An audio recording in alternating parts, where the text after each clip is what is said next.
First of all, I got to say, Pete, thank you so much for putting this together. Yeah, I have known you for a little more than 3 years now, and yeah, you have been pursuing me quite a bit, and I've led a lot of things in life, but for some reason I was told that, today was the day to be here, right? And I've got to say, Hicks, you were talking about what if.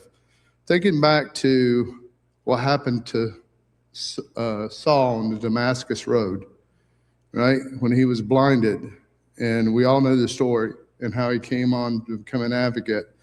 Well, it got me thinking that, my friend, perhaps God gave you that stroke because maybe you needed to be on a different path.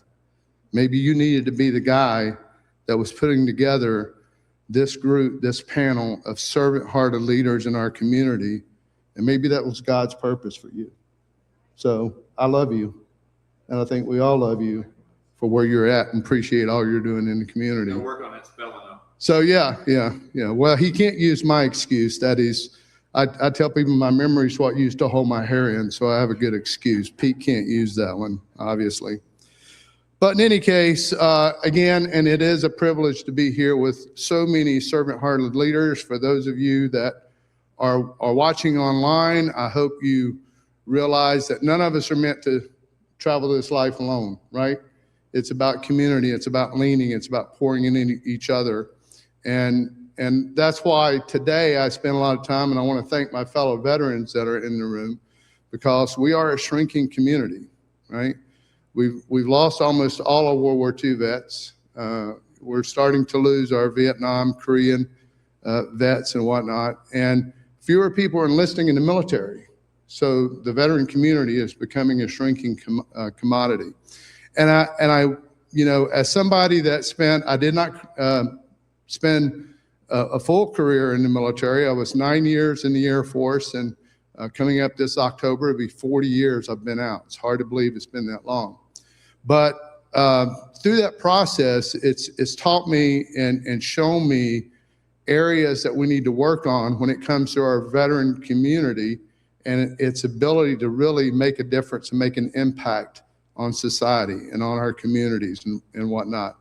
And so there's three main points I want to cover regarding the cultural dynamics of our veteran community. The first of these are the VSOs, the veteran service organizations that are out there serving our veteran community. Now, don't get me wrong, there's a lot of really great veteran service organizations doing tremendous work.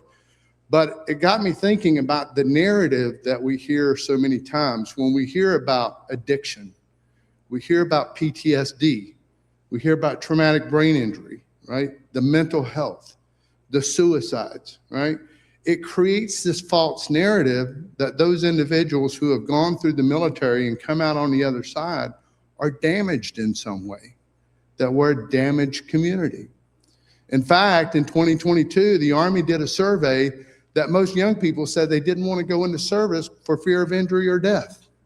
Where did they get that idea? If we looked at the numbers realistically, yes, we need the veteran service organizations to take care of those individuals that did have a service-related disability. But that's a small percentage of personnel. The vast majority, I would say, hazard to say 95% of the people that get out of service have nothing wrong with them. They're not looking for a handout. They're looking for opportunity, right? So we got to look at how that narrative affects that cultural impact, right, that it has on the veteran space. The other thing we have to look at is the transition programs that are out there to help the military. Many of us got out and really we got no help, right? We many times what happens in the veteran community, a military member gets out of service and they disconnect. And they're trying to make it on their own. They don't realize they come from an environment where it's about teamwork. It's about somebody that's given them an assigned mission. They know what their role, they know what their part is, but then they come out and they get on their own. They've got no mission. They don't understand what they need to do. They don't understand that direction. And so, many veterans told me in my research that the transition program failed them in a number of ways. And I came to realize the reason for that. And one of you mentioned about using pictures or analogies or whatnot when you tell your stories. Oftentimes what I tell them is, If you're going to climb Mount Everest, let me ask you this. If you're going to take that trek to climb Mount Everest, are you going to go get a Sherpa to help train you, or are you going to ask a surfer, right? So what happens a lot of times in transition programs, you got people who don't have any experience in civilian life after the military. They have no military experience, so they don't understand what our life is, and they're trying to help veterans when they really don't have the experience to help them. Now, I tell people I don't know everything, but after 40 years in the civilian world, I'd like to think I've picked up a few things. And so my endeavor is to use that to help our fellow veterans with not what I call transition, but I call it civilian reintegration. Because as military members, we don't shed and leave behind who we became when we were in uniform. We take that whole self, everything we've learned, our work ethic, our drive, our determination, our assertiveness to get the job done, we take that with us into the work environment. But again, going back to the elements of the PTSD and all that, sometimes that's misconstrued in the workplace as aggression because we have this assertive nature. We're going to accomplish that mission. We're going to accomplish that goal, right? So it's that misunderstanding the cultural dynamics at play. You've got a military environment that we're so accustomed to, right? And a civilian environment that's largely disconnected. And if you realize how big that gap has become, especially since World War II. In World War II, we had 11% of our population of 140 million people that served in the military. It's about 15, 16 million people that were in uniform. And everybody else was part of that collective because you had Rosie the Riveters, Victory Gardens, everybody was involved in what we did back in World War II. Today, we have a population of more than 350 million, yet only 1% of our population is going in the military and serving the country in that capacity. That creates a huge cultural gap, right? So in addition to thinking about the narrative of the VSOs, thinking about how we need to do a better job in supporting our veterans when they get out of service with more of the right aspect of that, we've also got to teach the civilian community. We've got to teach these corporations what it means to hire veterans. Statistically, 80% of veterans leave their first job within 2 years. Now, part of that's on the part of the veteran. It's not all the business. Some of it's the veterans not getting the right direction on where they should be going, what they should be doing with their lives. But the biggest part of it is because companies, again, don't understand how to properly onboard or engage veterans they hire.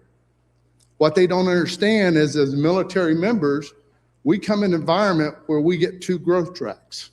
We're constantly being trained on skill sets and knowledge and technology that comes along that help us do better in the performance of our job, right?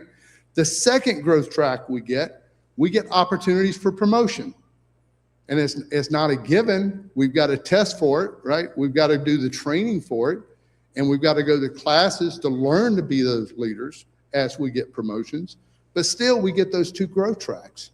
But then we get out, we go to work for a civilian employer, and the civilian employer gives us neither, right? So what do? We get bored because we want to grow. We want to grow in both of those ways. We want to get the opportunity of growth. Again, we don't want it handed to us. You give us the opportunity, we'll take care of the rest, right? And we'll provide that leadership. So again, those 3 main things do have something, have a holistic impact on the cultural dynamics and how we really work with our veterans. And again, so many of these things, when we hear about the addiction that happens, the mental health that happens, and unfortunately the suicide. And two dear friends who were busy coaching individuals in the veteran community, and unfortunately for both of those individuals they were coaching committed suicide, one in front of their family, okay? And that is totally unacceptable in this day and age with what we know. And so again, it's very important that we understand that no man is an island. There is no such thing as a self-made person. We all need each other, right? It takes a village, it takes a community. right? To do what we need to do in society to make our world a better place. And I can't think of a better way that, again, Pete, like I said, God takes us through things that sometimes we ask the wrong questions. Sometimes we want to say, why is this happening to me? Rather than saying, God, what do you want me to do with this? And so again, thank you so much for allowing me to be a part of this today. To all of you watching, again, don't try to take it on your own. Be willing to open up. And again, some people, and especially in our veteran space, I constantly, as I coach veterans, say, look, it takes more strength of character to say, I don't have it all together. I need help, right? It's not a sign of weakness. You're not meant to take it alone. So, hey, give a call out, reach out, connect. Just be a part of what we need to do to make the world a better place. Thank you all.